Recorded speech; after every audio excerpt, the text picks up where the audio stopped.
Assalamu alaikum. Good afternoon, dear students of Standard 10. How are you all? Hope you all are fine by the grace of Almighty Allah. Dear students, welcome back to my physics class.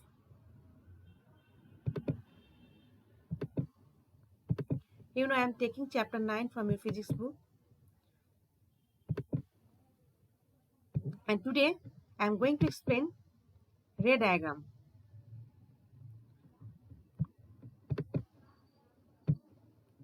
So dear students, in my previous content, I have explained about lens. What is lens? You already know that. And I have also explained when light passes through any lens, then how can the image is formed in the lens. I have explained that.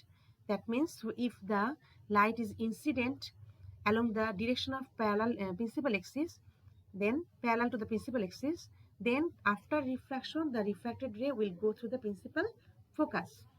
Then if the ray is incident along the direction of optical center, then the refracted ray will not change its direction.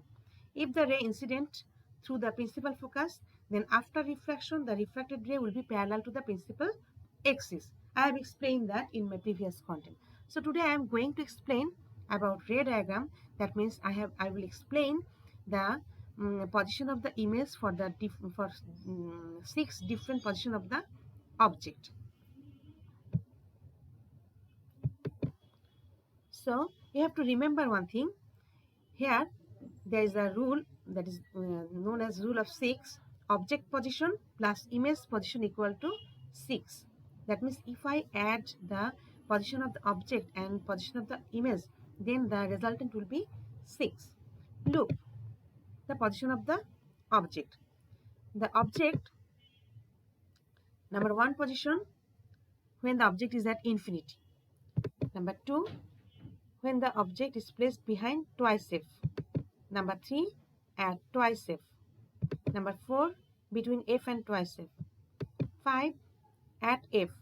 6, between f and optical center. And for these different position of the objects, where will be the image formed? Let's look. So, as I have told you, object position plus image position equal to always 6. So, if the object is at infinity, then the image will be formed at position number 5.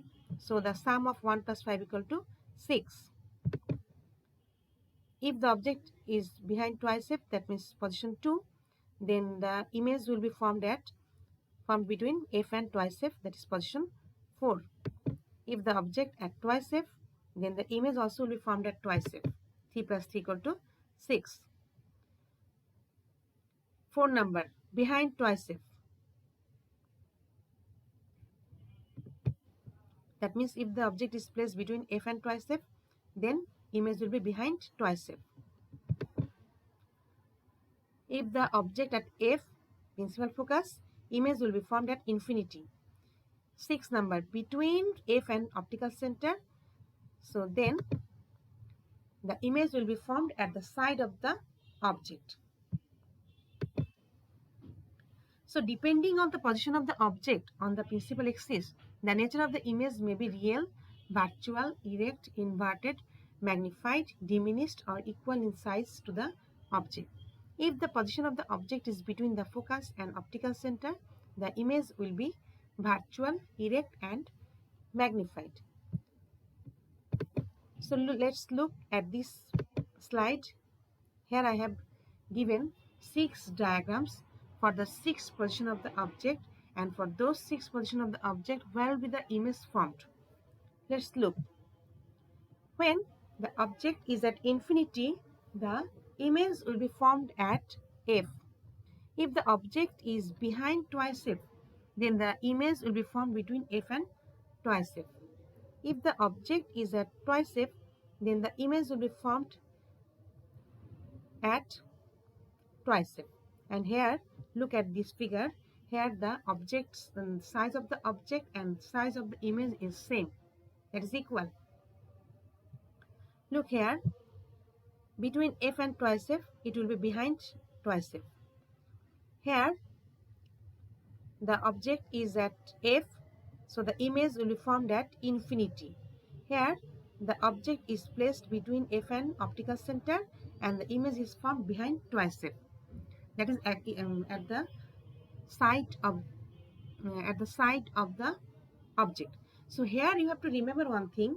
In this 5 figure, look, the image is always formed at the opposite side of the lens. That means in case of convex lens, the image is always formed at the opposite side of the object. Exception is that here in this figure, here only, if the object is placed between F and F and optical center, and in that case the image is formed at the side of the object. Look here in this figure, if I extend the refracted ray in this direction, then they will not meet each other. Rather, if I extend the refracted in the backward direction, they will meet at the point A prime. So the image of the object AB will be formed at the this point. That means A prime, B prime is the image of the object AB. So if in the exam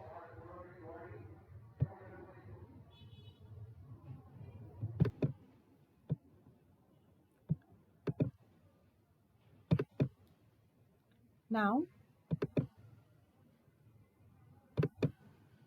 sign convention. Dear students, it is very much important for you. You have to remember the information that I have given here. All distances are to be measured starting from the optical center of the lens. That means in case of lens, if you want to calculate the focal length or the image distance or the object distance, you have to calculate it from the optical center. All real distances are positive, and real distances means the distance actually covered by the ray of light. So distance of real object, distance of real image, and distance of real focus all are taken to be positive. All virtual distances are negative. Distance of virtual object, distance of virtual image, and distance of virtual focus are all taken to be virtual distance. So focal length of convex lens is positive and focal length of concave lens is negative. You have to remember this thing from these things that I have explained here for your mathematical problem. So you should remember focal length of the convex lens is taken to be positive, and for the concave lens it is taken to be negative.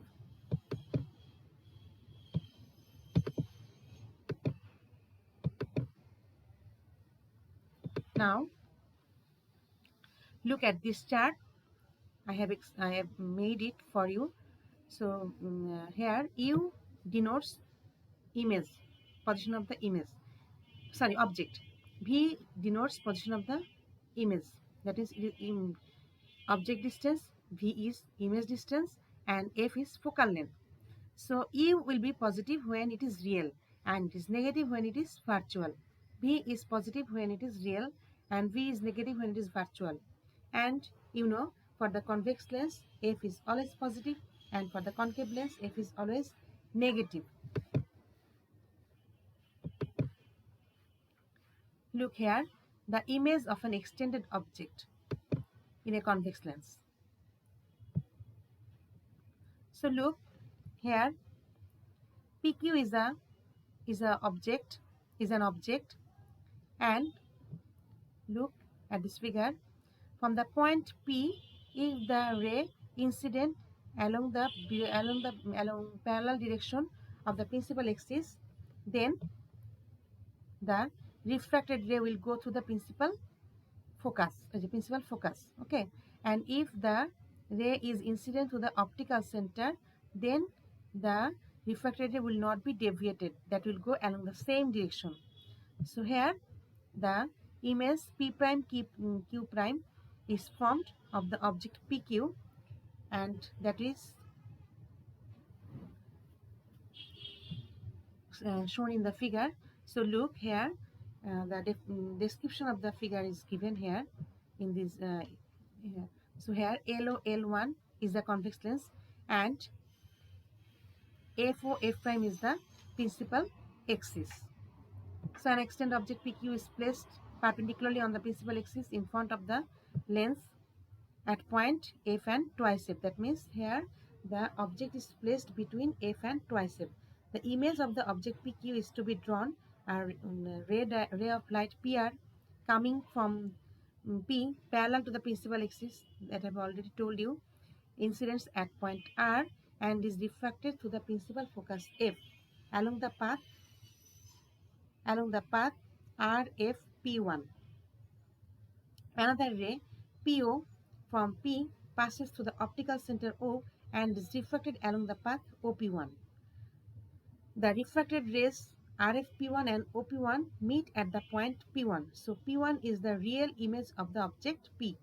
You know, if the rays of light actually converge to a point, then that is the distance is real. So here P and P1 is the real image of the object of the point P. So from point P1, perpendicular P1 Q1 is drawn on the principal axis. So P1 Q1 is the real image of the object PQ, and here OQ is the distance of the object and OQ1 is the distance of the image. In this case, the image is real, inverted and magnified. So, in that way, you can explain any ray diagram. Dear student, now I will explain you power of a lens. The capacity of a lens to convert a parallel beam of light into a convergent beam or into a divergent beam is called the power of the lens. There is a relation between the power and the focal length, that is power equal to 1 by f. That means power and focal length is always reciprocal to each other. The power of a lens of focal length 1 meter is called 1 diopter. The power of the spectacle that the eye specialists recommend is written in diopter unit. So you have to remember this thing, that is if it comes in the exam, what is the unit of power of the lens, that will be diopter, where 1 diopter equal to 1 by focal length, that means per meter. Okay.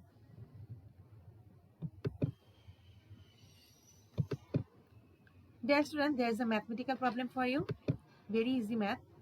If the focal length of a lens is 0.1 meter, then what is the power of the lens? Can you tell me what is the type of the lens?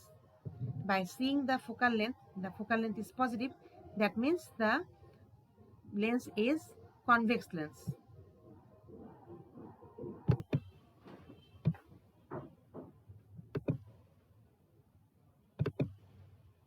So we know here we have to find out power. So power equal to 1 by f.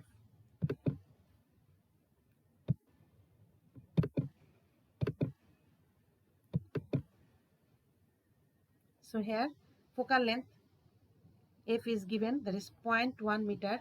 So power equal to what? Very easy. We will here put the value of focal length in this equation and it comes 10 diopter. Okay. So dear student, today your lesson is up to this. In the next class, I will explain some important topics and also I will show you some mathematical problem. So till then, stay safe and strong. Thank you everybody.